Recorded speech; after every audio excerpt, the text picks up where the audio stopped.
Olá, estudante! Eu sou a professora Ana Paula e hoje eu vim conversar com você sobre o projeto de extensão Transformação Socioambiental e Práticas ESG na Comunidade.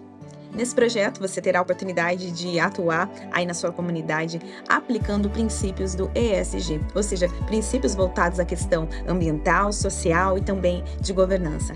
A ideia é que você desenvolva, claro que primeiramente em você, uma visão crítica, uma tomada de consciência sobre a relação entre o desenvolvimento econômico, a justiça social e também a preservação ambiental. E que a partir desse lugar, desse olhar, você, por meio da ação, consiga contribuir com a transformação social e o impacto aí na sua comunidade. Esse projeto está dividido em 5 etapas. Na primeira delas, você vai realizar uma preparação. Basicamente, você vai realizar várias leituras. Primeiro, claro, ler com bastante atenção todas as orientações do projeto que estão lá descritos no AVA. E você vai precisar também fazer leituras conceituais sobre ESG, sobre as ODS, para que você consiga levar adiante o seu projeto. E neste momento também você já vai se organizar com relação a qual é a documentação comprobatória necessária para esse projeto e também já vai olhar no seu contexto, na sua comunidade, qual é o local que você pretende atuar. Feito isso, você vai para a segunda etapa, que consiste em diagnóstico. Você vai fazer uma análise nesse contexto que você escolheu e vai tentar identificar possíveis problemas, desafios socioambientais e já linkando com o que você levantou na literatura, tentar encontrar possíveis práticas de ESG, possíveis princípios que podem e merecem ser aplicados nessa comunidade. Ou seja, esse diagnóstico é fundamental, pois é a partir dele que você vai conseguir definir um foco para a intervenção. Feito então, na terceira etapa, depois de ter lido, ter feito o diagnóstico, você vai então planejar a sua ação. É neste momento que você vai criar, por exemplo, os materiais educativos, que pode ser cartazes, pode ser folders, apresentação digital, ou seja, você vai precisar até fazer uma leitura do contexto, uma leitura do local, para identificar até qual é a melhor linguagem para você produzir este material, de que forma que você conseguirá dialogar de uma forma mais tranquila, mais fluida e estratégica com essa comunidade. Então, a partir daí, você irá então para campo, você vai para a execução do seu projeto. Na quarta etapa, tá? Você vai colocar a ação em prática, ou seja, você vai divulgar todo o material que você conseguiu elaborar depois das suas leituras, e é aqui que efetivamente você vai promover a ação de conscientização sobre ESG. E é muito importante que em todo esse processo de execução, você registre tudo que for possível, seja com anotações e, claro, com as fotografias, né, para que você consiga, no final, realizar a quinta etapa, que consiste na consolidação, que é o quê? Você reunir tudo o que você fez, organizar todas as evidências, e você vai precisar elaborar também um relatório final, contando toda a experiência, né, registrando isso, mas também trazendo a sua visão crítica, a sua reflexão, os insights, como é que foi, feedbacks, tudo que você conseguiu construir até em co-construção aí com o local, com a comunidade, você vai colocar neste relatório que depois será enviado aí para a avaliação do seu projeto. E agora algumas observações bem importantes. É fundamental que você baixe lá na documentação, dentro do sistema, a ficha de frequência da atividade, pois você precisará preencher essa ficha de frequência com todas as etapas, todas as atividades realizadas no decorrer do projeto. Outro aspecto muito importante, caso algum terceiro, uma pessoa apareça em alguma das fotos nas suas evidências, você vai precisar recolher a assinatura dessa pessoa no termo de cessão do uso da imagem, tá? Sem isso, você não consegue validar o seu projeto. Outro ponto muito importante, fotos geradas por inteligência artificial não serão aceitas. E também uma foto que você colocar um emoji ali para cobrir o rosto da pessoa, também não vai ser aceito, o seu projeto vai ser invalidado se vier uma foto assim, ok? Não em qualquer documento que você vai enviar suas evidências. Lá no AVA também você vai encontrar um template disponível para a consolidação das evidências. Fiquem atentos também que é neste material, neste modelo que você vai colocar as evidências antes de enviar. Por fim, você vai enviar todas as evidências lá no formulário de comprovação e é bem importante que você acesse lá detalhes da atividade e leia com bastante calma, com bastante tranquilidade, tudo que está sendo instruído para vocês para a realização desse projeto, tá? Caso você fique com alguma dúvida, pode entrar em contato com o seu mediador pelo Fale com o Mediador e eu desejo um bom trabalho, boa sorte e mãos à obras.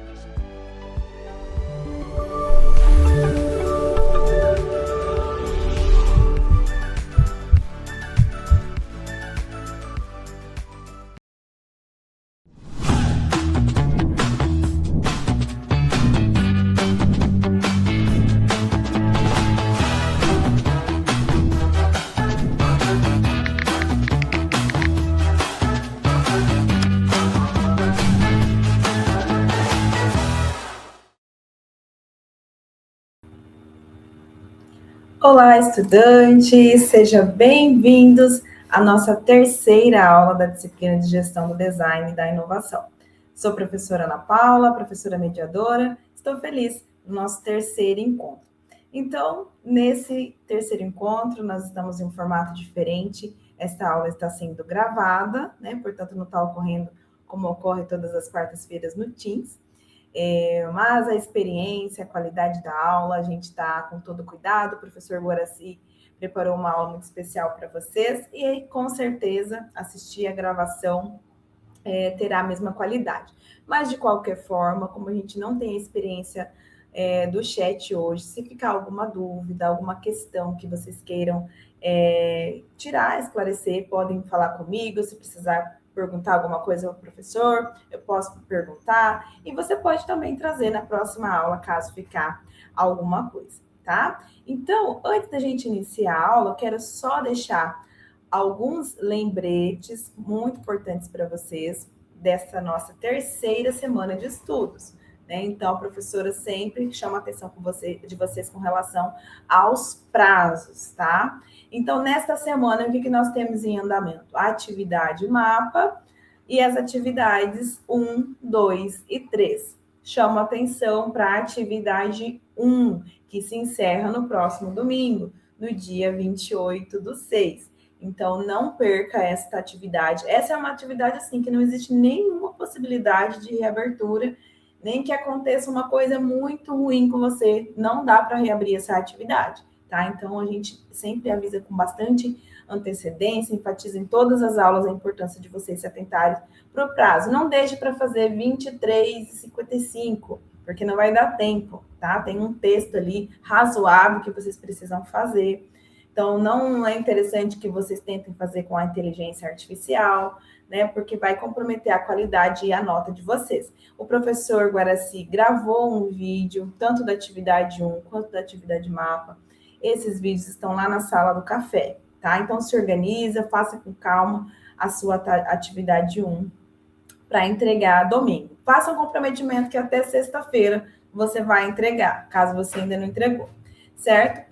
E aí eu já vou começar a chamar a atenção dos alunos ingressantes em 2026, que precisam fazer a prova, né? Então a gente está se adequando ao novo marco regulatório do ensino EAD no Brasil. Então a prova presencial cada vez mais se tornando uma realidade. Então vocês que ingressaram precisam realizar a prova no polo, tá?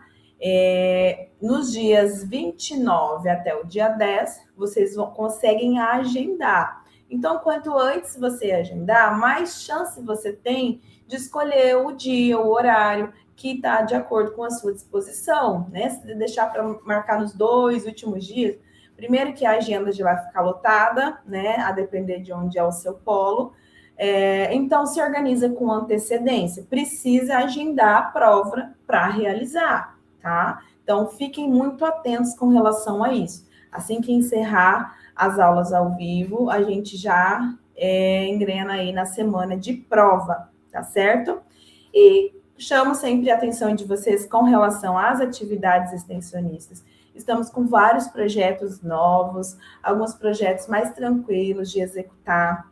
Chamo sempre a atenção para que vocês não deixem para o final do período, porque aí fica muito mais difícil, porque são 169 horas para vocês cumprir. Então, isso significa que vocês precisam fazer vários projetos para alcançar essa quantidade de horas, considerando que tem alguns que valem 45, 30 horas, 40, né? Então, vocês precisam fazer vários projetos para alcançar os 10%, que é a obrigatoriedade do MEC, certo, pessoal?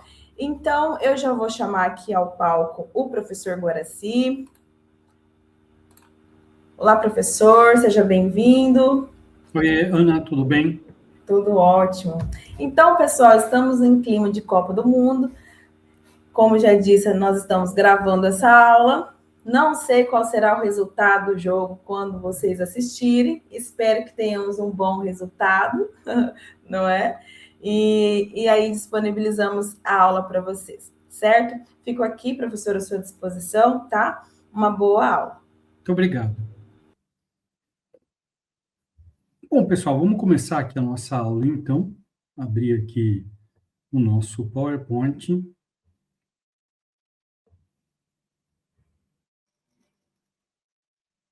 Ele está aparecendo aí, Ana?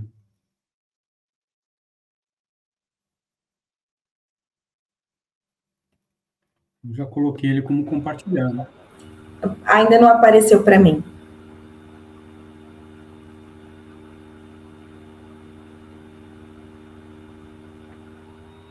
Vou parar de compartilhar e compartilhar novamente, então. Certo.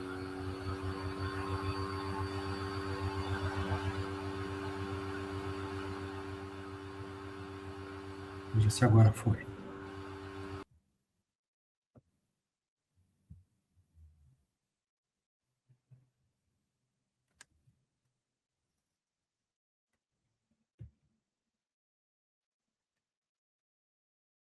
Aí, muito bem.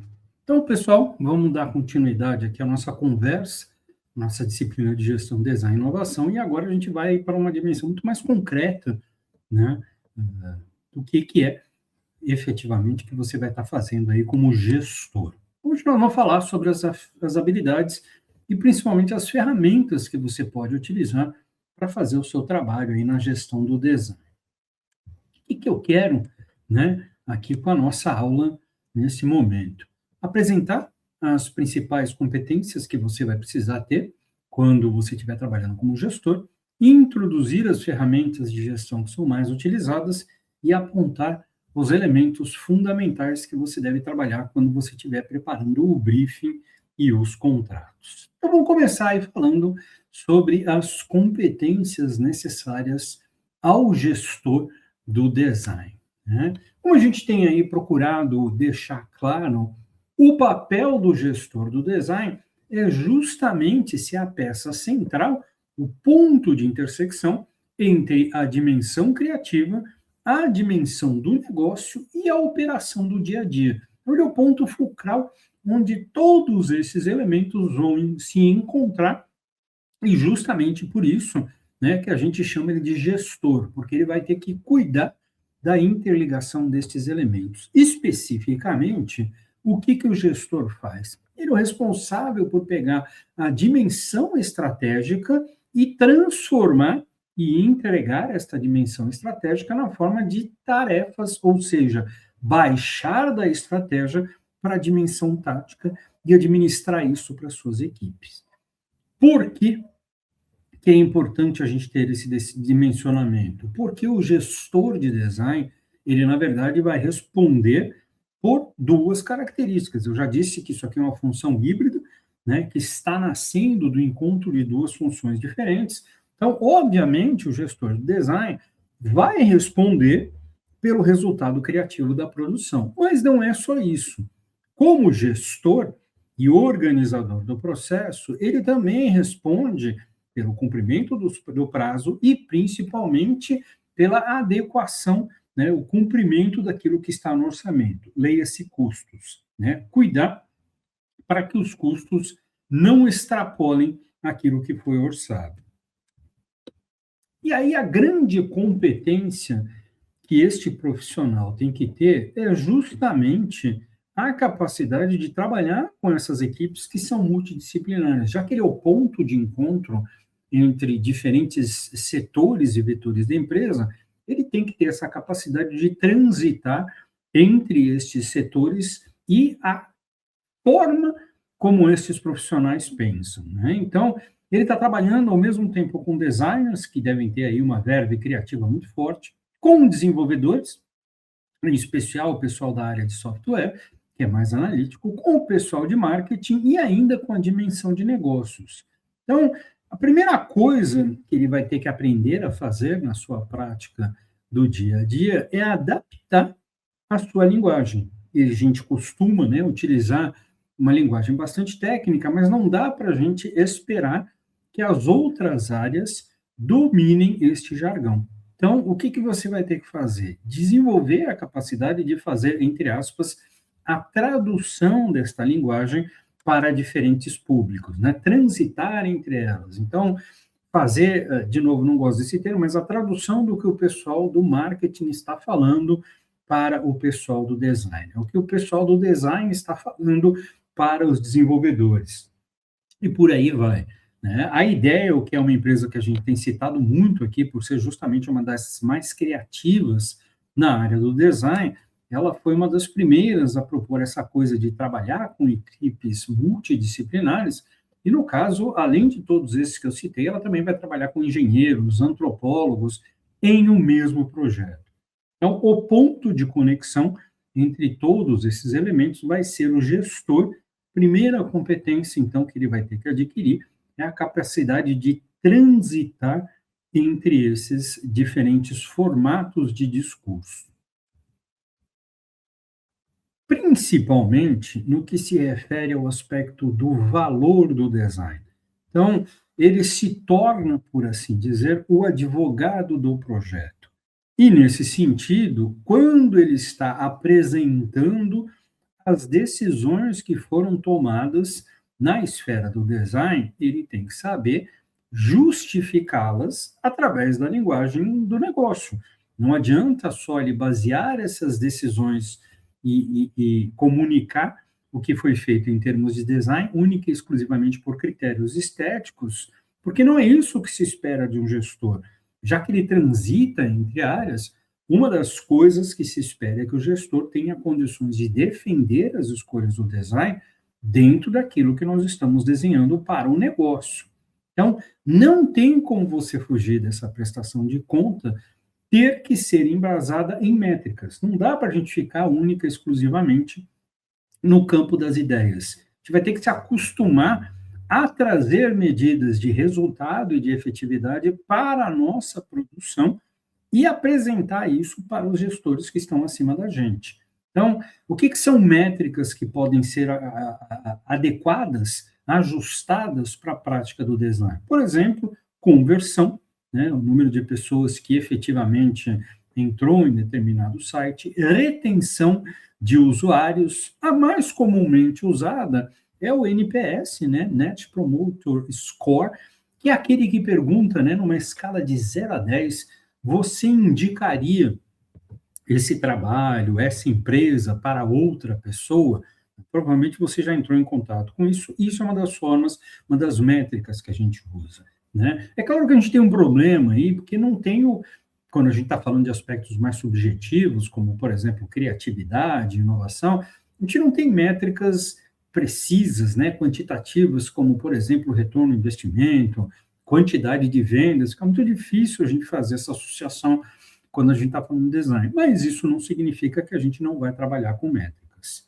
O que nos interessa é exaltar aqui que você vai ter que adquirir elementos da linguagem administrativa e do marketing para, quando você estiver apresentando os seus projetos, saber defendê-los. Né? Aquela coisa de única e exclusivamente, olha, fizemos essas escolhas aqui porque ficou muito bonito, muito agradável, isso fatalmente vai gerar problemas porque você não está conseguindo traduzir, por assim dizer, as demandas entre setores. Né? O pessoal de marketing e administração vai trabalhar com números, porque eles, inclusive, vão ter que defender o orçamento que foi alocado para este projeto.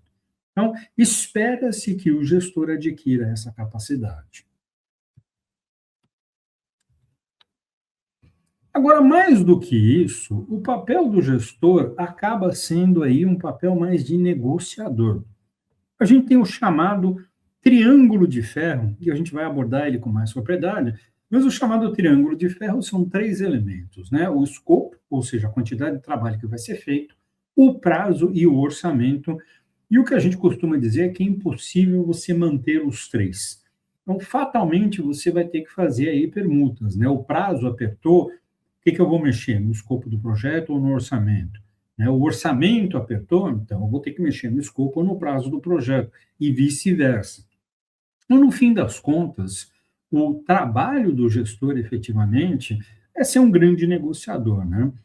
Tem um ditado que fala que infinitos são os desejos do homem, mas finitos são os recursos que a gente tem. Isso é verdade para qualquer empresa, né? Eu sempre vou querer fazer mais coisas, só que eu não tenho nem tempo nem orçamento para isso. Então, o bom gestor é aquele que consegue dimensionar aquilo que efetivamente é fundamental, aquilo que é importante, aquilo que é acessório, e trabalha para garantir que o que é aquilo que é fundamental seja entregue para o projeto.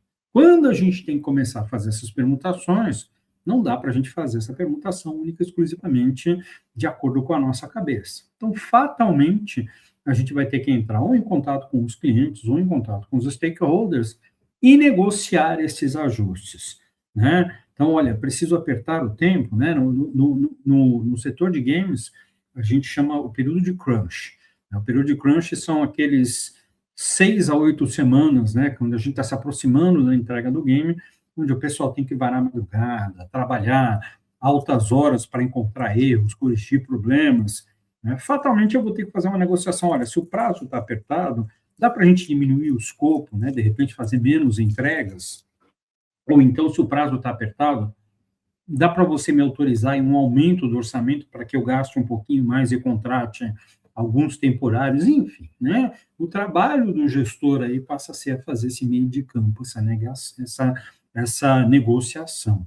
Neste processo, mas tem outra competência que precisa ser desenvolvida, como é que eu faço para alinhar os interesses de todos esses envolvidos e não acabar apenas fazendo concessões e concessões, né? Então, não é uma questão de eu atender a todos os pedidos ou todas as demandas, mas sim de eu conseguir entrelaçar, né, alinhar os diferentes interesses, né? Para quem não está acostumado com o termo, stakeholders são todos aqueles que têm interesse em determinado projeto, em determinada situação. Então, envolve funcionários, envolve gerentes, mas também envolve terceiras partes, né? Acionistas da empresa, clientes, fornecedores, entidades governamentais. Então, como é que eu faço para alinhar todos esses elementos que têm diferentes interesses? E, como eu tenho dito, o gestor também atua aí como um advogado interno da equipe. Então, ele vai ser aquele que vai negociar, mas também impor limites. Não dá para a gente aceitar tudo, porque aí eu vou estar comprometendo o desempenho da minha equipe. Então, ele está ali nesse meio de campo, cuidando, né, de equilibrar todos esses pratos, inclusive defendendo aí limites claros do que dá e do que não dá para a equipe fazer. Uma das piores coisas que você pode ter na sua vida profissional é um gestor que não sabe fazer essa negociação. Então, tudo que é imposição que vem, ele aceita, e aí, fatalmente, ele vai começar a massacrar o time, né? Porque a gente vai ter que estar fazendo entregas que são irreais, em prazos que são inexequíveis, né? Fatalmente, criando estresse na equipe, porque eles estão tendo que trabalhar além do horário combinado, varando madrugada, fim de semanas e etc. Ainda na parte de alinhar, né, e é por isso justamente que a gente chama esse profissional de gestor, ele tem que ter a capacidade também de gerenciar as expectativas, em especial estabelecer desde o início aquilo que é possível e aquilo que não é possível. Ou seja, efetivamente, o que é entregável. As pessoas têm muita expectativa com relação ao design, em qualquer das esferas do design, mas não tem dimensionamento do trabalho e do tempo exigido, né? Então, vamos falar, por exemplo, de um design de páginas de aplicativos digitais, né? A pessoa está achando que em 10 semanas você vai entregar um aplicativo da NASA, as expectativas dela estão na estratosfera. E aí, quando você entrega um protótipo de baixa resolução, a pessoa fala, mas que porcaria, o que é isso aqui? Então, parte do trabalho do gestor vai ser justamente deixar bem claro o que é exequível, o que dá para a gente entregar dentro das condições estabelecidas de prazo e de orçamento, né? Ele também é o responsável, e aqui a gente tem que dizer que isso aqui é a linha que separa o bom profissional do profissional ruim. Ele também tem que ter ali uma postura proativa de comunicar todos os riscos envolvidos no projeto e principalmente quando o projeto está saindo dos eixos. Então, quando o orçamento está começando a estourar, quando o prazo está correndo risco ou quando o escopo está aumentando exageradamente, espera-se que esse profissional tenha uma postura proativa, antevendo isso e já começando a trabalhar com todos os responsáveis para a gente chegar a um ponto de mediação nessa situação. É o que a gente não espera e infelizmente isso é uma conduta que alguns profissionais costumam ter, é que as coisas estourem para só aí ele começar a ativar as partes interessadas.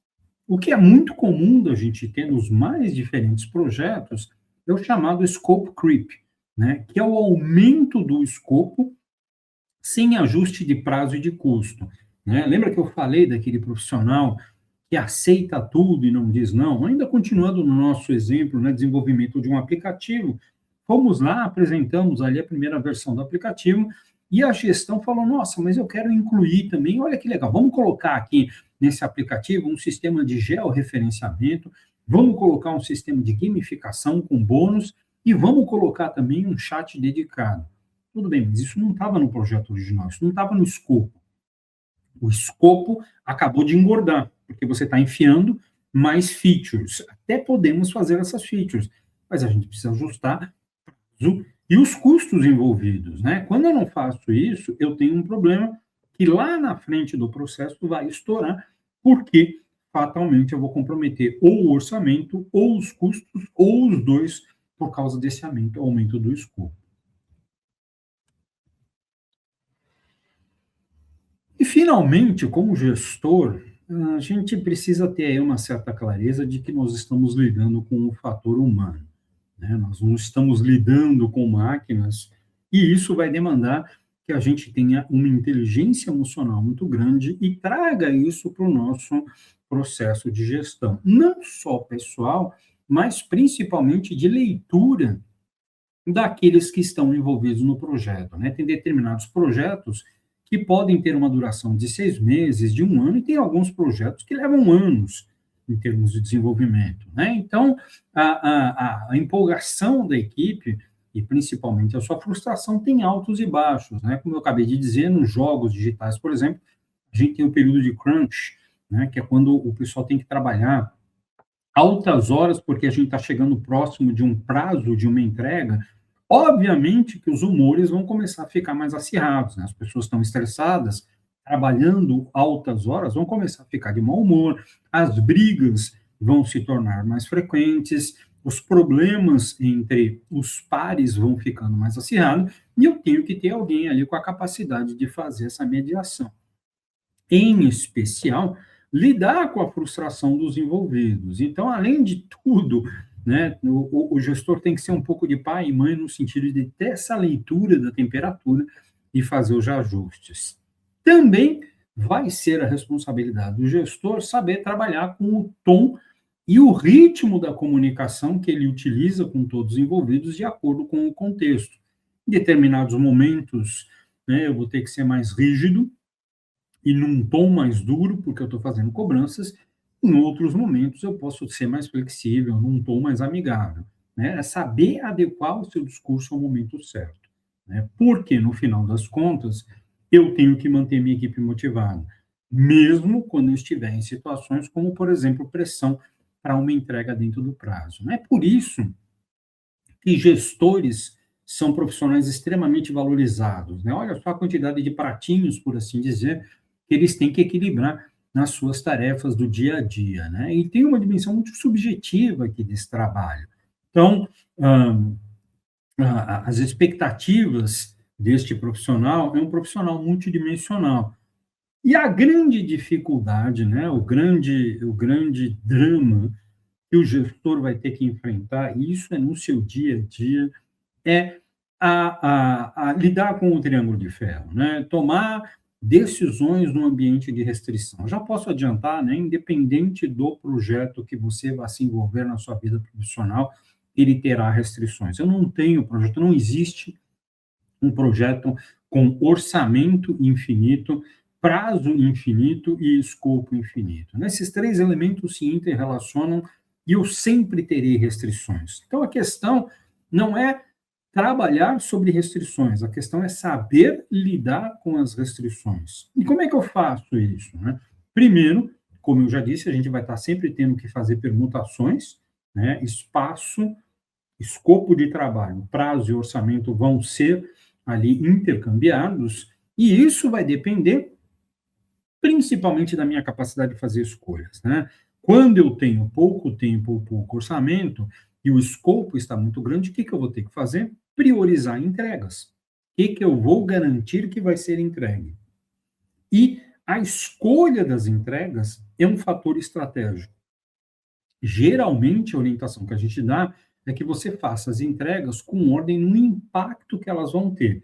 Então, o que é mais importante para o projeto? Isto é o que eu tenho que entregar primeiro. E necessariamente o que é mais importante para o projeto não é aquilo que eu gostaria de estar fazendo ou aquilo que me é mais prazeroso. O processo de gestão é a gente saber identificar o que é fundamental, o que é importante e o que é complementar. E num primeiro momento eu vou cortar o que é fundamental, o que é complementar, vou deixar na linha de espera o que é importante e vou entregar aquilo que é fundamental. É claro que para se resguardar nesse processo, você também vai ter que ter uma habilidade gerencial no sentido de documentar todas as decisões que foram feitas no processo, seja por você, seja por terceiros, porque isso vai evitar um problema que também é muito comum no cenário brasileiro, que é o retrabalho. Eu, particularmente, odeio ter que fazer retrabalho, né? Eu gosto daquele ditado, medir duas vezes para só cortar uma vez. Eu odeio retrabalho. E quando estas perspectivas, visões ou decisões não estão batendo, fatalmente eu vou ter um cenário de conflitos. Então, para evitar tudo isso, também é legal que você adquira aí uma certa competência documental. Muito bem, tudo isso vai passar pela dimensão da gente saber lidar com clientes. Vamos falar um pouquinho sobre atendimento ao cliente. E a ferramenta fundamental que eu tenho para lidar e tratar com o cliente é o briefing. A gente já comentou sobre esse documento, né? O briefing é o documento onde eu vou traduzir todas as necessidades apresentadas pelo cliente em diretrizes para o projeto. Então, eu tiro aquilo que foi conversado e coloco no papel. A ideia do briefing, mais do que ser um documento que vai orientar meu processo de criação, é ser um documento que ajude a reduzir a ambiguidade e, em especial, o retrabalho que pode ter que acontecer nas fases conseguintes. Então, um briefing fraco, um briefing mal redigido, é uma das principais causas de insatisfação em projetos do design, porque as expectativas estão na estratosfera. Eu não aterrissei o que é possível de ser feito e o que é desejado num documento para alinhar todo mundo. Esta é a principal função do briefing. Então, para produzir um briefing eficaz, eu tenho que saber fazer as perguntas certas. Na hora que eu estou conversando com o cliente, ele está me apresentando suas necessidades, eu tenho que fazer um monte de perguntas para entender o objetivo do negócio, não só a dimensão estética do que ele está pedindo, mas efetivamente o que ele planeja fazer com este produto de design. E eu não consigo projetar se eu não me entendo para quem eu estou criando. Eu já falei que uma das formas da gente interpretar o design como um processo de comunicação, não existe comunicação se eu não sei para quem eu não estou comunicando. Então, é fundamental que no briefing eu também identifique com o máximo de clareza possível quem é meu público-alvo, quem são os atores que estão participando nesse mercado, leia-se concorrência, e principalmente quais são as restrições técnicas que se aplicam a este projeto. Imaginar, por exemplo, que você foi contratado para criar uma nova embalagem para um produto. Quais são as restrições técnicas? Quais são as informações obrigatórias de ter no rótulo, por exemplo? O que dá para a gente fazer, o que não dá para a gente fazer? Tudo isso deve estar contemplado no briefing, né? A ideia do briefing é ser o primeiro documento, por assim dizer, que formaliza aquilo que a gente acordou verbalmente na reunião. Uma vez que o briefing foi preparado e redigido, a gente tem o momento do debriefing. O que é o momento do debriefing? É quando eu estou repassando para a equipe tudo aquilo que foi alinhado. O ideal não é que você pegue o documento escrito, né, briefing, jogue para todos os envolvidos e fala, lê aí. Né? Isso aqui é a pior postura possível. Então, a ideia é a gente fazer uma reunião para alinhar e passar essas informações, e esta reunião a gente chama de debriefing. em especial quando eu estou passando tudo aquilo que eu capturei de informações sobre o interesse e o desejo do cliente para a equipe de criação. Esta reunião de debriefing é fundamental porque ela vai garantir que todos os envolvidos no projeto entendam quais são os objetivos, quais são os prazos e, especificamente, quais são os critérios de sucesso. Leia-se a partir de quais métricas nós vamos estar sendo avaliados e que resultados que eu preciso ter nessas métricas para que este projeto seja considerado bem-sucedido. A ideia é a gente continuar nessa esteira de trabalhos que evitem interpretações divergentes. Então, eu estou trabalhando como gestor para alinhar as expectativas do lado do cliente e alinhar o que precisa ser feito do lado do meu time. Lembrando que a gente falou que em determinadas empresas eu tenho no mesmo time, né, um designer, um antropólogo, um engenheiro e um advogado, por exemplo. Cada um deles vai ter uma interpretação completamente diferente do que foi pedido. Então, eu preciso ter esta reunião para alinhar com todos estas expectativas. E aí, fatalmente, vai ter um momento onde você vai ter que retornar para o cliente e apresentar o que está acontecendo. E dificilmente você vai pular imediatamente para o desenvolvimento do projeto. Geralmente, o que a gente faz é elaborar uma proposta de solução, trazer essa proposta de solução para o cliente e, a partir daí, tendo o aceite do cliente, partir para a sua produção ou para a produção de protótipos. Então, saber apresentar uma proposta também é uma arte. E uma das coisas que a gente costuma orientar, como eu estou trabalhando para resolver um problema do cliente, a melhor forma de eu apresentar a minha proposta é começar justamente definindo o problema do cliente, né, abrir a minha apresentação definindo o problema do cliente e mostrar ao longo dessa apresentação como todas as decisões foram tomadas para resolver o problema do cliente. Um erro muito comum de gestores iniciantes é dar muita ênfase à técnica. E o cliente, em qualquer área, né, ele não está muito interessado em saber o processo, ele está mais interessado em saber o resultado. Deixa eu te dar um exemplo. Né? Você foi ali num dentista, está morrendo de dor, fala, doutor, eu estou morrendo de dor. Ele fala, então eu vou tratar, e você está com problema no canal, vou fazer o tratamento do seu canal. Qual é o problema? Estou com muita dor, qual é a solução? Vou tratar o seu canal. Você não está interessado, né? Que o dentista chegue, olha, vou usar a técnica tal, com as seguintes ferramentas, né, para tratar. Você não está interessado em saber qual é a técnica, né? Eu estou contratando um profissional porque eu entendo que você domina da técnica, não precisa me contar isso. Então, traga este conceito para a sua apresentação. E saiba usar elementos do storytelling, né, da narrativa, porque fatalmente, como eu volto a dizer, nós estamos trabalhando com pessoas, então cria aí uma narrativa interessante para encantando as pessoas, né? Com o tempo, inclusive, você aprende a fazer uma escala, né? Você vai crescendo no drama, por assim dizer, da sua apresentação, até que você apresenta a sua solução para o problema, as pessoas vão falar, mas é isso aqui, é perfeito, que maravilha. O bom gestor, ele se prepara antes da apresentação. Então, ele antecipa quais seriam as prováveis objeções e já vai municiado de argumentos contra essas objeções. Né? É um erro crasso você ir para uma reunião de apresentação de proposta para o cliente frio, sem ter treinado, sem ter se preparado, sem ter pensado. Né? Você fatalmente vai apanhar nessa reunião.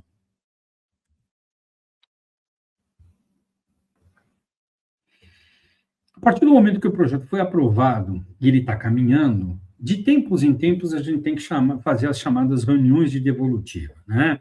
Então, é apresentar as entregas com determinado contexto, né? O que foi feito até agora, por que a gente escolheu fazer assim e não fazer assado, por que a gente escolheu deixar determinados elementos de fora e priorizar determinados elementos, e isso daqui é o que vai ter que estar numa reunião de devolutiva e, de novo, né, espera-se do gestor que ele tenha a capacidade de de conduzir essa reunião. Ele não está simplesmente ali para mostrar o material, né? Ele tem que saber trabalhar o fio desta narrativa. Em especial, ele tem que ter a capacidade de deixar bem claro, bem definido, ao fim da reunião, ao fim do encontro, quais são os próximos passos. Isso aqui é um erro comum também, né? pessoal fala na reunião e sai da reunião sem definir quais são os próximos passos. Então, o ideal é a gente terminar a reunião, bom, ficou acordado, então, que daqui a 3 semanas eu tenho que fazer determinadas entregas, quais são os próximos passos. Você, cliente, vai me mandar tais informações, nós da equipe vamos disponibilizar tal documento, ou seja, dar nomes, funções e prazos para o que cada um tem que fazer após a reunião. Obviamente, se eu estou apresentando o meu trabalho, eu vou ter leituras e interpretações e principalmente feedback do meu trabalho. Então, eu tenho que aprender a separar o que é feedback objetivo ao trabalho, né, ao documento, do briefing, ao que está sendo apresentado, e o que é preferência pessoal do cliente. Então, entender, né, saber separar o que está na esfera do pessoal, né, o cliente dizer eu gosto, isso aqui me agrada, e o que está na esfera de feedback objetivo, né, do que precisa ser feito, trabalhado. E aí, um dos pontos importantíssimos para fazer isso durante a gestão e principalmente para se colocar no contrato é a gente ter ali um limite do número de revisões que a gente se propõe a fazer em determinada entrega, né? É fundamental que a gente alinhe isso com todos e que a gente coloque isso no contrato. Senão corre o risco de eu ficar no looping infinito de ficar ajustando o que o cliente está pedindo. Não, mas isso aqui está legal, mas dá para colocar um azulzinho? Agora dá para você colocar uma bolinha saltitante? Agora dá para você fazer tal modificação? Então a gente acorda, né, no contrato, inclusive, que assim, olha, para cada entrega eu vou fazer no máximo 3 revisões. Né? Passou daqui, a gente tem que renegociar o orçamento ou prazo. Tá? Todo o feedback que você receber do cliente, tenha o cuidado de registrá-lo. Né? Isso agora está mais fácil com o uso de inteligência artificial, mas coloca sempre no papel para a gente ter uma rastreabilidade do que foi decidido, quem pediu e o que pediu. Senão, lá na frente, é grande as chances de você ter um problema, né, porque as coisas não estão alinhadas com o que foi definido no escopo, e aí você tem uma dificuldade, né, de trazer quem que tomou essa decisão, quando que tomou-se essa decisão e quando que ela foi autorizada. Estamos falando do mundo ideal, então haverá momentos, sim, onde você vai trabalhar com clientes que são difíceis e você vai ter que desenvolver não só a inteligência emocional, mas a capacidade de trazer a negociação, né? Então, quando o cliente começa a fugir muito daquilo do que foi acordado, infelizmente você vai ter que ter uma postura ali mais rígida, no sentido de dizer, olha, o que foi acordado, o que eu posso entregar, está aqui no escopo, está aqui no briefing, né? Por isso que esse documento é tão importante. Então, eu reconduzo a discussão para o que foi colocado no papel, né? O que foi combinado não sai caro.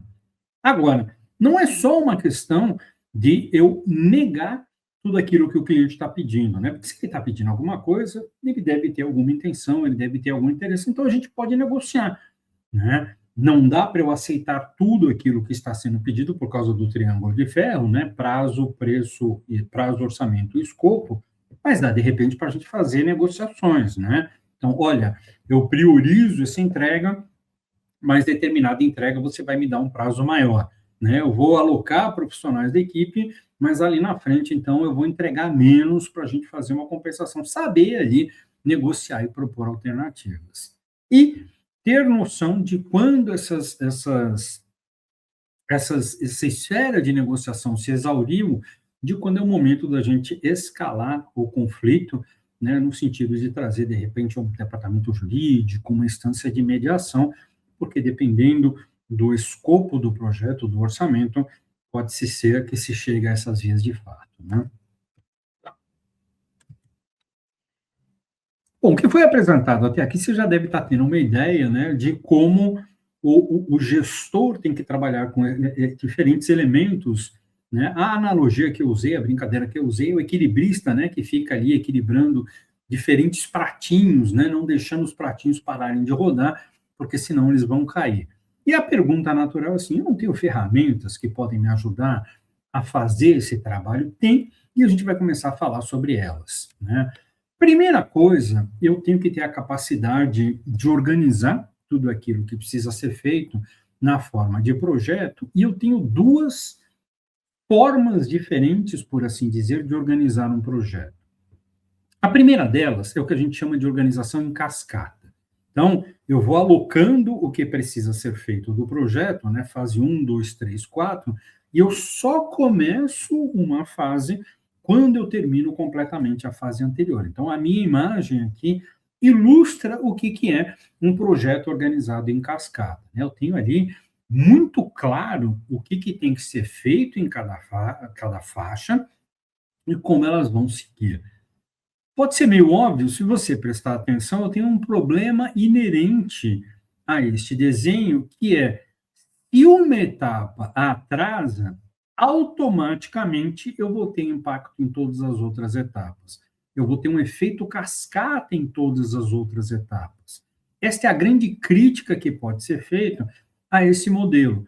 Então, este modelo ele funciona muito bem quando eu tenho um projeto que está com o escopo fechado e que eu não tenho um cenário de muita incerteza. Por quê? Porque ele é bastante inflexível caso eu tenha que fazer mudanças no meio do processo. Se eu fizer uma mudança no meio do processo, eu vou ter um impacto em cascata para todo o resto do processo. Então, ele funciona, sim, em determinados contextos. O segundo modelo que a gente tem são as chamadas metodologias ágeis, né? As metodologias ágeis, e no modelo anterior eu pegava e desenhava o projeto inteirinho, nas metodologias ágeis eu pego um pedacinho desse projeto, me foco em fazer as entregas desse pedacinho, e se está tendo problemas, a gente vai corrigindo aquele pedacinho. Então ele é ágil, porque ele tem uma resposta rápida, e ele funciona muito bem em ambientes onde eu tenho maior incerteza. O mais famoso das metodologias ágeis é o chamado método Scrum. Ele é muito usado na parte de programação, mas ele também tem espaço em projetos de design, que é onde eu desenvolvo, né, determino o que vai ser feito naquela etapa, naquele sprint, né, reúno todos os envolvidos, e aí a gente tem um período curto, né, de 2 semanas a 3 semanas, onde a gente vai está trabalhando com o desenvolvimento disso, e na metodologia a gente tem reuniões diárias bastante rápidas, né, inclusive a sugestão é que elas sejam feitas em pés, justamente para elas serem rápidas, são as chamadas daily, que é onde cada um compartilha o que foi feito, que problemas está encontrando, e a ideia, como você pode estar vendo, é justamente, né, neste processo de 2 a 3 semanas, a gente ter ali uma criação bastante intensa para finalizar o processo, a gente fazer a entrega. E aí, inclusive, você tem a determinação de papéis. Então, você tem o gerente do projeto, você tem o responsável pelo desenvolvimento, você tem aquele que responde pela perspectiva do cliente. É um formato mais mais,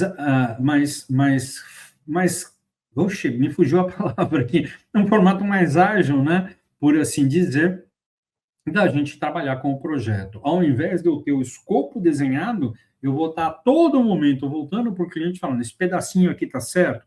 Posso colocar esse pedacinho dentro da nossa peça de Lego? É uma metodologia. Na prática, o que acaba acontecendo? A gente faz ali uma combinação das duas. A grande ferramenta de gestão que a gente tem para esses dois processos é a metodologia chamada Kanban.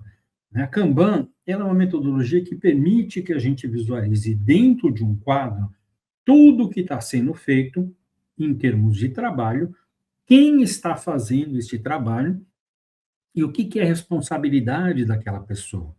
Então, um exemplo, e ela é uma metodologia bastante visual, ela foi implantada num primeiro momento em fábricas japonesas, então ficava na parede da fábrica mesmo, de bater o olho você já conseguia entender o que estava sendo feito, por quem e quando.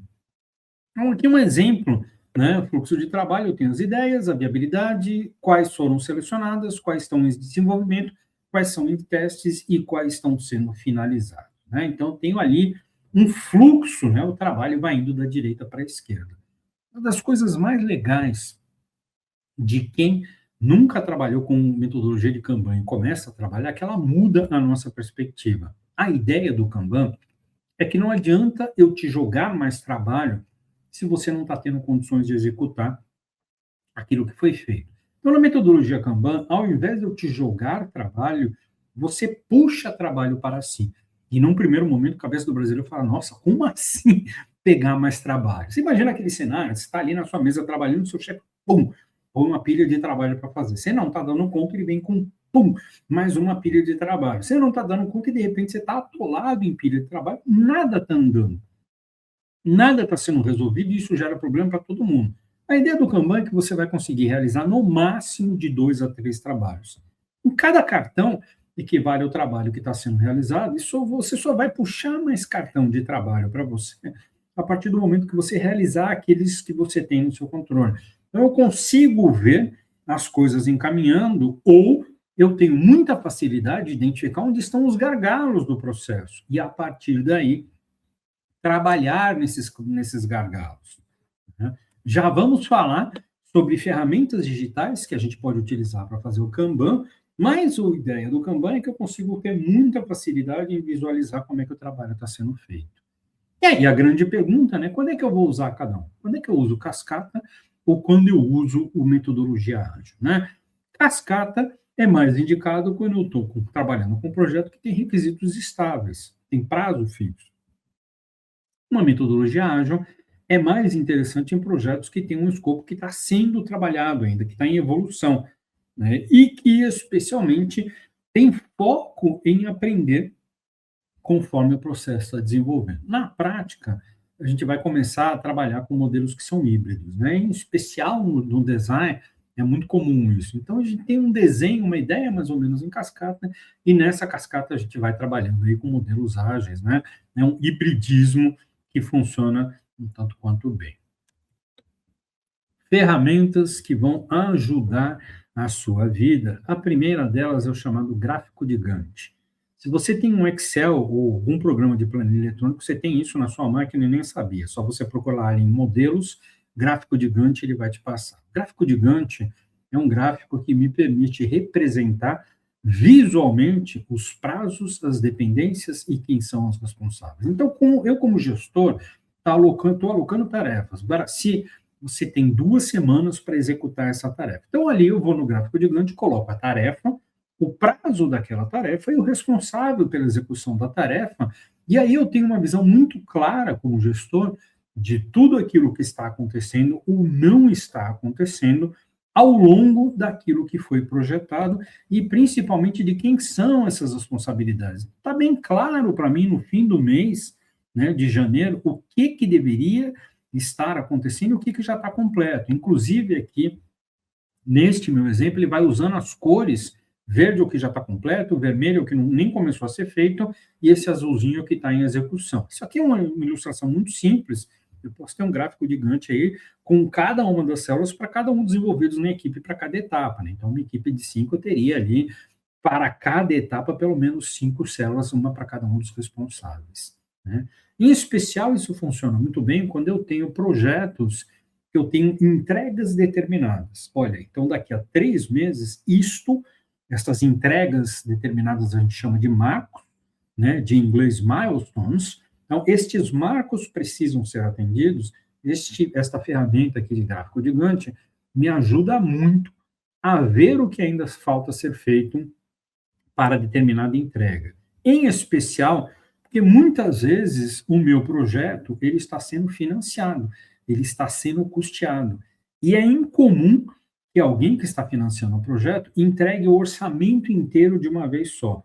Né? O que é costume, o que é normal de ser feito? Eu quebro esse orçamento em valores menores e aí eu acordo que cada valor vai ser entregue conforme eu atinja determinado marco. Né? Então, vamos imaginar aí que é um projeto de, sei lá, 100 mil reais, né? Olha, de acordo com quando você fizer, vou começar te dando 25 mil por projeto, quando você fizer a primeira entrega, o primeiro marco, né? Quando você atingir o primeiro marco, te disponibilizo mais 25, quando você atingir o segundo, mais 25, e por aí vai sucessivamente, né? Você dificilmente vai encontrar um investidor que vai te colocar 100 mil reais na mão logo no momento. Então, ela facilita, é uma ferramenta que facilita muito o meu entendimento do que está acontecendo e, principalmente, o mapeamento de como o cronograma está andando. E aí que eu falei que a gente tem ferramentas que trazem aquele Kanban que estava na parede da fábrica, por assim dizer, para dentro do universo digital. A mais famosa, provavelmente, é o Trello. Se você não conhece, eu recomendo que você fusse e que você, inclusive, comece a usar o Trello para a organização da sua vida pessoal mesmo. Quais são as tarefas que eu tenho que fazer, quais são os estudos, né? Então, um bom exemplo, a gente começou essa aula falando aí sobre as atividades, né, que tem que ser feitas. Tem que entregar um, tem que fazer A2, A3, um mapa. Você não consegue fazer todos ao mesmo tempo. Eu só consigo fazer 2 ou 3 atividades por semana, você se organiza, né? Então, essa semana, o que eu estou fazendo? Estou fazendo a leitura do capítulo, estou fazendo a redação do mapa e estou fazendo 10 questões. Ora, para cada uma delas você vai ter um card e aí você consegue ver como está indo o fluxo do seu trabalho. Você pode usar ele, inclusive, como ferramenta de gestão pessoal. A organização é a mesma, só que é digital, né? Eu tenho os cards. Cada card é muito legal que eu posso inserir uma série de informações no card, inclusive vídeos, inclusive quiz, inclusive peças, e fazer um alinhamento do card com a minha ferramenta de calendário. É muito legal mesmo, né? O Trello, ele é indicado para quando eu tenho uma equipe pequena, tá? Num projeto de menor complexidade, porque quanto maior a equipe, maior a complexidade, a coisa tende a ficar um pouquinho mais visualmente confusa e aí o Trello não é ideal para isso. Já vou mostrar qual seria a ferramenta ideal para esses trabalhos mais complexos. A grande vantagem do Trello é que a curva de aprendizagem dele é muito curta, né? Você aprende a mexer, em menos de uma semana você já está dominando o Trello, né? E é muito fácil também de você educar o seu cliente a acompanhar o trabalho que está acontecendo via Trello. É uma ferramentazinha muito legal, recomendo, né? Tem ali parte da versão do Trello que é gratuita. Terminou essa aula, se você não conhece, vai dar uma fuçadinha que você vai ver que é uma ferramenta que vai te ajudar muito. O trabalho começou a ficar mais complexo, equipes maiores, aí é legal você trabalhar com uma ferramenta mais robusta como o Asana ou então como o Monday, né? Elas vão ajudar que você gerencie um projeto, de repente múltiplos projetos de forma simultânea, e ele vai te passando ali um relatório de progresso para cada um dos envolvidos na equipe e na etapa do trabalho. Então, quando eu estou falando de uma agência de design, um estúdio de design que tem um portfólio maior e uma série de clientes, estas ferramentas mais robustas são as indicadas, né? Então, a título de exemplo, quem é o responsável, né? Aqui brincando com as fotinhos, o status, né? O tempo que ele tem, o prazo e a prioridade, né? Lembra que eu falei que o trabalho do gestor é saber identificar o que é mais importante, o que é secundário para quando eu tenho estouro do prazo? Aqui a ferramenta já me permite determinar o que é prioridade ou não. Para a gente centralizar tudo o que está acontecendo, uma ferramenta bastante robusta é o Notion, né? Ele pode trabalhar como um reservatório centralizador de documentos, então eu consigo centralizar ali o briefing, o cronograma, toda a documentação do projeto, né? Toda a base de conhecimento no Notion. E uma coisa que ele tem legal é que ele consegue controlar o fluxo do trabalho, por assim dizer, para que uma equipe assuma assim que a outra equipe deixou de fazer. Por isso que ele fala, né, a brincadeira ali, se você entrar no site, está lá no topo, né, conheço o time noturno, o que ele quer dizer? Ele consegue ajudar na gestão de forma que eu tenho um time ali trabalhando 24 horas, se for o caso, espalhados pelo mundo, de repente, né, um começa a trabalhar a partir do turno do outro, acompanhando ali o progresso e desenvolvimento, né? É uma ferramenta que ajuda muito a diminuir a fragmentação da informação, porque ele controla esses fluxos informacionais, em especial quando eu estou passeando em diferentes ferramentas. E, ao mesmo tempo, ele é bastante flexível, né? Volto a dizer, esse daqui não é tão fácil, é um pouco mais robusto, né? Conforme você for evoluindo aí na escala de complexidade do projeto, você vai evoluindo aí nas ferramentas. Vamos falar, então, um pouquinho sobre orçamento e preço, né? Alguns dos erros mais comuns que você pode cometer quando você está elaborando o orçamento, né? O primeiro dele é subprecificar, cobrar menos do que você deveria estar cobrando, e aí, fatalmente, você compromete a sustentabilidade do seu negócio, né? Se toda vez, para todos os clientes, você está cobrando menos do que você deveria ter cobrado, você vai quebrar. O outro problema é quando você sobreprecifica. Você cobra demais e não consegue justificar por que você está cobrando demais, isso vai acabar afastando o cliente. Então, saber elaborar um bom orçamento e justificar as suas escolhas reflete um pouco a maturidade do gestor, não só do custo do serviço, né? Conhecer o real valor do seu serviço e saber defender o real valor desse serviço. Quais são as formas de precificação que eu tenho? Uma das mais comuns é a precificação por hora. Eu vou te cobrar com base no tempo que foi efetivamente dedicado ao projeto, e para isso eu tenho ferramentas digitais que computam ali o tempo que cada pessoa dedicou ao projeto, né? Eu começo a trabalhar, eu ligo ali o medidor, eu terminei de fazer o trabalho, aquela tarefa, eu desligo o medidor, né? Ele é um dos métodos mais transparentes, né? Olha, realizei aqui 200 horas de trabalho, você vai pagar por 200 horas de trabalho. Porém, ele tem um problema, né? Que na prática ele acaba penalizando o designer que é mais experiente, que consegue realizar a mesma carga de trabalho em menos tempo, né? Então, conforme a gente vai adquirindo experiência profissional, a gente desenvolve a capacidade de fazer mais em menos tempo. E nesse modelo a gente acaba sendo penalizado por isso.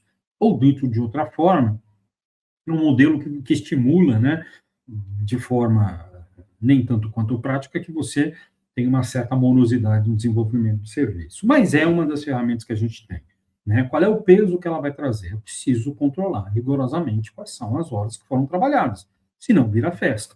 E isso vai caber a quem? Ao gestor. A segunda forma da gente orçar é por meio de escopo, né? Escopo fechado. Eu fecho um projeto e fecho um valor único para o escopo total daquele projeto. Nesse sentido, ele protege o cliente. Eu não vou ter surpresas. Eu já sei qual é o valor total do projeto. Foi isso que a gente acordou. Isto coloca carga em quem? No gestor, que vai ter que saber trabalhar e gerenciar o escopo do projeto. Começou a estourar o escopo do projeto, como é um valor fechado, eu como gestor, que vou ficar no prejuízo. Então, se eu não souber dimensionar esse escopo e principalmente gerenciar este processo, eu corro todos os riscos. Mas também é um formato da gente precificar o projeto, né? E o formato mais avançado, por assim dizer, é a precificação por valor percebido, né? Ou seja, eu baseio o meu preço no impacto de negócio gerado, não no esforço técnico, né? O exemplo que eu dei há 2 aulas atrás foi da designer que criou o logotipo da City, né? Em termos de trabalho, a hora de trabalho dela demorou 2 horas, mas eu não estou cobrando por causa da minha hora de trabalho, estou cobrando pelo impacto que o meu projeto de design vai ter no seu negócio, né? No caso, um logotipo, a gente está aqui numa disciplina discutindo, né, a força que o design pode ter nesses elementos. Então, neste caso, você vai ter que ter a capacidade de fazer uma argumentação bastante sólida, né, sobre aquilo que você entrega e o que se espera do projeto, né? Este tipo de cobrança é mais comum quando a gente está trabalhando com consultorias de design, por exemplo, que já tem, inclusive, um nome, né? Já tem aí, já são renomadas. Como gestor, né, você vai ter que ter a capacidade de calcular todos os elementos que entram nos meus custos. E isso é um erro que eu vejo o pessoal, pelo menos da programação, do design de jogos, do design digital, cometer com muita frequência, ele deixar de considerar no seu orçamento alguns elementos, como, por exemplo, mão de obra, né? Quantas horas eu estou estipulando que eu vou dedicar ao design, à direção de arte, à gestão do projeto? Eu preciso considerar o custo hora de todos os envolvidos na equipe, inclusive o seu, né? Eu vi muito uma pessoa fazer orçamento e não colocar ali o seu custo hora trabalho. Uma coisa é você não cobrar por este custo hora trabalho a título de fazer uma negociação com o cliente, mas você precisa computar isso. Se você não computa, você está subprecificando o projeto como um todo, né? Então, para você ter uma boa base sobre qual modelo de precificação você vai escolher, você precisa ter a capacidade de mapear e computar todos os custos, né? E aí, geralmente, a gente acaba esquecendo que as ferramentas que eu vou usar e a licença dessas ferramentas também deveriam ser consideradas nos custos. Não é porque eu paguei a assinatura da ferramenta que no momento que ela está sendo usada, dedicada a determinado cliente, este custo não vai ser computado. Então, softwares de criação, Adobe, pacote Adobe, Figma, etc., tem que entrar nos custos fixos do projeto. Vou utilizar banco de imagem, vou utilizar plugins, vou utilizar fontes que são pagas, tudo isso tem que entrar no orçamento, né? Os custos que são recorrentes, por exemplo, iluminação, limpeza, água, etc., eles vão ser rateados entre os meus projetos que estão acontecendo naquele momento. Então, não mapear todos estes custos fatalmente vai te trazer dor de cabeça gerencial, né? E, inclusive, eu vou ter que ter uma condição de estipular meus custos de terceiro, né? Eu, de repente, não tenho capacidade de fazer tudo, então vou ter que contratar prestadores de serviço, ilustradores, fotógrafos profissionais, uma gráfica, um profissional freelancer, isto tem que ser computado no meu orçamento. Então, o ideal é que eu trabalhe sempre com uma certa margem, né, a famosa gordurinha, para que justamente quando eu tenha que negociar com esses terceiros, eu tenha espaço de manobra ali, né? E lembrar, toda vez que você estiver fazendo um contrato aí com um prestador de serviço, que você tem que pensar no prazo compatível com o projeto, né? Não adianta você contratar um fotógrafo profissional renomadíssimo que vai fazer uma entrega, a entrega dele demora um mês, e este um mês vai ter um impacto muito grande no projeto, né? De repente, talvez seja mais interessante contratar um menos renomado, mas que consiga te garantir essa entrega em 2 semanas. E aí, dentro das métricas, né, já que a gente está falando de gasto de dinheiro, eu tenho que ter métricas para verificar se esse dinheiro foi bem gasto. A mais comum é a gente trabalhar com ROI, Return on Investment, né, que ela vai medir o retorno financeiro que foi gerado pelo investimento em design. Então, necessariamente eu não tenho esses valores monetários, eu vou utilizar indicadores. Por exemplo, o aumento da conversão de usuários, a redução do churn, que são os usuários que desistem, a valorização da marca. Eu tenho ferramentas que necessariamente não estão ligadas ao volume financeiro, mas que são indicadores de uma boa movimentação financeira que eu posso utilizar ali para compor o indicador que é o retorno no investimento, o ROI, né? Empresas com maturidade no design são aquelas que conseguem entregar um alto valor de retorno no investimento. E aí, se eu não tenho como comprovar isso, a gente tem um problema. Não adianta só você dizer que você é a mais criativa, né, a mais efetiva, se você não consegue apresentar isso com métricas. Muito bem, né? Tudo isso vai desaguar na parte legal da coisa, né? O contrato. Não vou falar explicitamente sobre as cláusulas do contrato, isso está abordado lá na apostila, mas nós vamos falar de alguns elementos que são importantes. O primeiro deles é por que eu tenho que trabalhar com contrato? Não dá para a gente ficar no fio do bigode? Não, porque o contrato, num primeiro momento, vai formalizar aquilo que foi definido no briefing, né? Fechamos, acordamos o conteúdo do briefing, então vamos formalizar aquilo no contrato. E aí o contrato, ele reduz o risco da gente chegar numa situação que foi tão acirrada que a gente tenha que ir para a justiça por litigioso, porque ali está tudo acordado já, né? Ele é a referência objetiva do meu projeto. No contrato eu vou colocar o escopo, eu vou colocar os prazos e eu vou colocar as penalidades para quem não atingir, não atender ao escopo ou aos prazos. Então, ele protege, de certa forma, todos os envolvidos.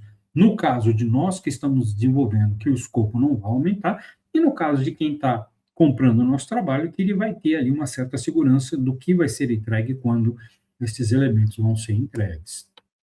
Então, é importantíssimo a gente ter uma cláusula de escopo no projeto, definir exatamente o que não está incluso e o que está incluso. Esse é um erro comum também dos gestores iniciantes cometerem, que é deixar o escopo ali muito em aberto. E aí, se o cliente, né, começa a aumentar o que está sendo pedido ali no escopo e eu não tomei o cuidado de fazer um escopo bem definido, erro meu. Então, o escopo muito bem definido protege o nosso trabalho, definindo o que eu estou me comprometendo a entregar, e este é o momento onde eu vou definir também o número de conceitos que eu tenho que entregar e a quantidade de revisão que eu vou fazer. né? Então, olha, eu vou entregar no máximo 3 versões de conceito e me disponho a fazer 2 rodadas de revisão de retrabalho, né? Qualquer item a ser acordado que esteja fora do escopo definido, o que que eu vou fazer? Aditivo contratual, tá? Esteja sempre atento a esta dimensão legal para não ter dores de cabeça lá na frente. E aí eu vou ter cláusulas com prazos de entrega. Então, as datas de cada um dos marcos no cronograma estão definidas contratualmente. É para justamente evitar aquela dor de cabeça, né? Por exemplo, quando você vai reformar a casa, contrata ali um pedreiro e não tem um contrato estabelecido, ele fala, eu vou te entregar isso em 3 semanas, e as 3 semanas acabam virando 3 meses, né? Então, as cláusulas de prazo são para evitar que isso aconteça. Em especial, né, no caso de a gente ter atrasos, quais são as responsabilidades de cada um? Eu, quais são minhas responsabilidades de entrega? Você, quais são suas responsabilidades de pagamento? E quais serão as penalidades caso uma das partes descumpra isso daqui, né? Então, de novo, nós estamos falando aí de um cobertor de proteção. E também é interessante que a gente comece a pensar e coloque ele no contrato dimensões a respeito da propriedade intelectual, né? Quem é o dono dos direitos autorais sobre o material que foi criado? A gente tem uma diferença entre material final entregue e estudos e descartes do projeto, né? Então, durante o processo, se eu estou fazendo estudos, modelos, etc., se eu estou descartando as ideias, salvo isso estar acordado, estas ideias são da equipe do design, né? O cliente só está comprando o material entregue, salvo isso estar definido no contrato. Então, lá na frente, não dá para o cliente pegar uma ideia que foi descartada e fazer uso dessa ideia, porque ele não tem essa propriedade, tá? Então, em especial, quando eu estou falando de projetos de identidade visual e identidade de um produto, a cláusula de propriedade intelectual é muito importante para justamente não acontecer essas apropriações indevidas de ideias e trabalho dos outros. Estou passando, né, os direitos para o meu cliente, vamos fazer um documento de cessão de uso da obra criada. E aí eu vou especificar qual é o tipo de uso que eu estou transferindo para o meu cliente, né? Para usar só em determinada mídia, é para usar por determinado período, é para usar em determinado território, né? Determinada abrangência territorial. Uso, né, deste direito autoral que foi cedido fora, né, de todos estes aspectos definidos, vai gerar uma nova cobrança, né? Isso é muito comum, por exemplo, quando eu estou falando de um logotipo, de uma embalagem, de um material de campanha, né? Posso trabalhar com um modelo onde eu faça cessão total de direitos autorais para o meu cliente? Posso, mas isso tem que estar acordado sempre em contrato. E uma coisa que nem todos os alunos têm familiaridade, mas que fatalmente, se eles começarem a se envolver em projetos muito grandes ou projetos estratégicos, é que eles vão ter que assinar um NDA, Non-Disclosure Agreement, ou em português, né, o chamado Acordo de Confidencialidade, que é um documento para proteger informações estratégicas do cliente que ele está compartilhando com você durante o projeto. Basicamente, é um documento que diz que se você compartilhar estas informações com terceiros ou deixar elas vazarem, você será passível de processo de penalização por conta disso, né? Tomar multas e muitas multas muito grandes, né, por deixar essas informações vazarem, em especial para os concorrentes. Então, isso também vale, né, para informações internas de estúdio, de uma agência, de repente, está trabalhando como freelancer, mas é muito comum em projetos, em especial em projetos de inovação, de lançamento do produto, que você tenha que assinar ali um NDA. As cláusulas do NDA mudam, mas a ideia, a essência dele é essa, né? Se você compartilhar essas informações que você está tendo acesso com terceiros, você vai ter aí um senhor processo na cabeça. Agora, também o ideal é a gente pensar, e se as coisas derem errado, né? E se tudo não der certo, e se a coisa sair do planejado? Aí é legal que a gente tenha no nosso documento cláusulas de rescisão e penalidade. Então, uma das partes não está satisfeita, né, ela quer rescindir o contrato, tudo bem, mas já definimos antecipadamente o que vai acontecer nestas condições. Então, no próprio contrato, a gente já diz ali quais são as condições para encerramento antecipado. Em especial, né, geralmente eu tenho cláusulas que vão determinar um pagamento proporcional ao trabalho que já foi realizado. Né? Não dá para você chegar no meio de um processo ali que eu dediquei energia, softwares, atenção, funcionários, e falar, olha, não estou mais interessado, acabamos por aqui, fica elas por elas. Não fica elas por elas. Né? Eu tenho aqui um documento que me protege no sentido de que você tem que fazer o pagamento proporcional, que a gente acordou isso, ao trabalho que eu tive até então. Né? Então, protege nós, prestadores de serviço, para um cancelamento sem aviso prévio. Tudo isso, né, ressaltou aí a maturidade que eu preciso ter do gestor, mas a gente também tem que considerar a maturidade da empresa. A maturidade da empresa, ela pode ser expressa pela Design Ladder, né, a escada do design, que é um modelo que foi desenvolvido pelo Danish Design Center para medir o uso estratégico do design pelas empresas. Né? Ou seja, eu posso dizer que as empresas têm 4 níveis de maturidade no sentido de uso do design. Isso é uma ferramenta muito útil para o gestor, para nós, no sentido de entender até onde a gente vai conseguir ou não com o nosso projeto de design nessa empresa. Né? Então, no nível 1 da escala do design, eu tenho as empresas que o design inexiste dentro da empresa. Né? O design está ali só na dimensão. Eu vou voltar para o gráfico, porque acho que é mais fácil. Né? É o chamado não design. O design não é aplicado sistematicamente dentro da empresa, né? Então eu vou ter aí um problemão no sentido de que eu vou ter que ensinar a empresa a aplicar processos de design, tudo aquilo que a gente discutiu aqui dentro dos seus sistemas internos, né? A segunda etapa, por assim dizer, o design como forma, né? O design é utilizado na empresa, mas só para as dimensões estéticas, né? Ou seja, para dar uma aparência mais agradável a produtos e serviços. E aí, conforme eu subo na escada, eu tenho as empresas de nível 3, né, que já entenderam o design e integraram o processo de design aos seus processos produtivos. E, finalmente, quem está ali no topo da nossa escada são as empresas que entendem que o design é um elemento estratégico e o design está incorporado ao modelo de negócios da empresa. Né?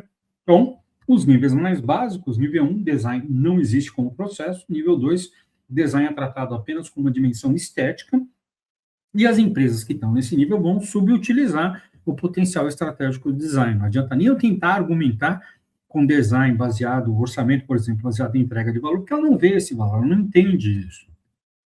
Empresa de nível 3, né, o design vai estar integrado ao processo, e empresa de nível 4, o design faz parte da dimensão estratégica do negócio. Aqui fica muito mais fácil de eu falar da dimensão estratégica do design, porque a empresa entende isso e incorporou isso aos seus processos. Né? Então, empresas de nível 4 trazem o design para dentro do seu modelo de negócios, e isso muda a forma como a gente vai negociar. Para concluir a nossa conversa, né, métricas, métricas e métricas, a gente está trabalhando no mundo de métricas, então tem que aprender a incorporar métricas aos meus processos. São os chamados KPI, né, pontos-chave de interesse, só que aplicados ao design. Né? Então, algumas das métricas mais comuns trazidas para o design são, por exemplo, taxa de adesão. Em especial, quando a gente está falando de experiência do consumidor, né, número de usuários que realmente passou a fazer uso da solução que a gente apresentou, uma boa taxa de adoção, um excelente indicador de que o trabalho foi bem feito. Falei do NPS, né, o Net Promoter Score, que eu pergunto para a pessoa, se você fosse recomendar esta empresa para uma outra pessoa, o quão provável seria de você fazer isso numa escala de 0 a 10, pessoas satisfeitas indicam a empresa para terceiros, ele também é um indicador interessante. Né? Então, a gente tem indicadores qualitativos que podem ser utilizados para enriquecer os indicadores quantitativos. Indicadores quantitativos que eu posso usar internamente, por exemplo, é a taxa de retrabalho. Quantas vezes o cliente solicitou para que eu refizesse uma entrega nossa, né? Quanto maior a taxa de retrabalho, ou dito de outra forma, né? Quanto menor a minha taxa de retrabalho, mais eficiente eu estou sendo, né? tempo médio de aprovação, né? Quanto, desde a entrega até a aprovação, isso vai ser um indicador de processo. Então, quando eu apresentei todas aquelas ferramentas, né, gráfico de Gantt, o Kanban, não é só para ajudar a visualizar, mas é justamente para mapear essas instâncias. Né? Indicadores de eficiência justificam, né, se eu estou tendo um desempenho ruim, alto retrabalho e muito tempo para aprovação, eu preciso investir no processo, não só no talento dos meus envolvidos. Durante o meu processo, eu estou tendo gargalos ou estou tendo falhas. E aí é papel do gestor cuidar desses elementos. Para finalizar, né, a gente tem o chamado funil de inovação, que pode ser aplicado na gestão do design. Então, a ideia do funil de inovação é que eu estruturo o projeto em estágios, né? Os 3 principais estágios são a exploração, a validação e a escala, né? Então, eu começo explorando o problema, entendendo o problema, depois validando a minha solução, né, por meio de prototipagem, e depois implementando ela e ganhando escala. O gestor do design está ali no meio, né, cuidando da dimensão criativa, mas também da dimensão prática, e por meio do funil de inovação eu vou conseguindo medir o quanto que eu estou entregando em cada uma dessas etapas. Bom, é isso aí, né? Esse é o conteúdo aqui que a gente tinha para abordar na aula de hoje. Espero ter me feito entender, né? Infelizmente a gente não teve aí aquela instância de interação, né, para vocês me fazerem perguntas, mas se surgirem dúvidas durante o momento dessa apresentação, né, você assistindo o vídeo, anota aí as dúvidas para que você consiga conversar com elas no nosso próximo encontro. Ana, você está por aí? Quer dar alguma informação aí de finalização? Quer fazer algum comentário? Né? A gente teve aqui 1h15, né? Um pouquinho, esses 15 minutos seriam aqueles 15 minutos que a gente usaria para trabalhar, interagir com os alunos, tirarem dúvidas. Fica aí para você refletir sobre o material. Oi, professor. Oi, Ana. Tá certo, então. A gente pode finalizar a aula e a gente se encontra na semana que vem. Muito bem. Então, pessoal, grande abraço. Até a nossa última aula. Tá. Tchau, tchau.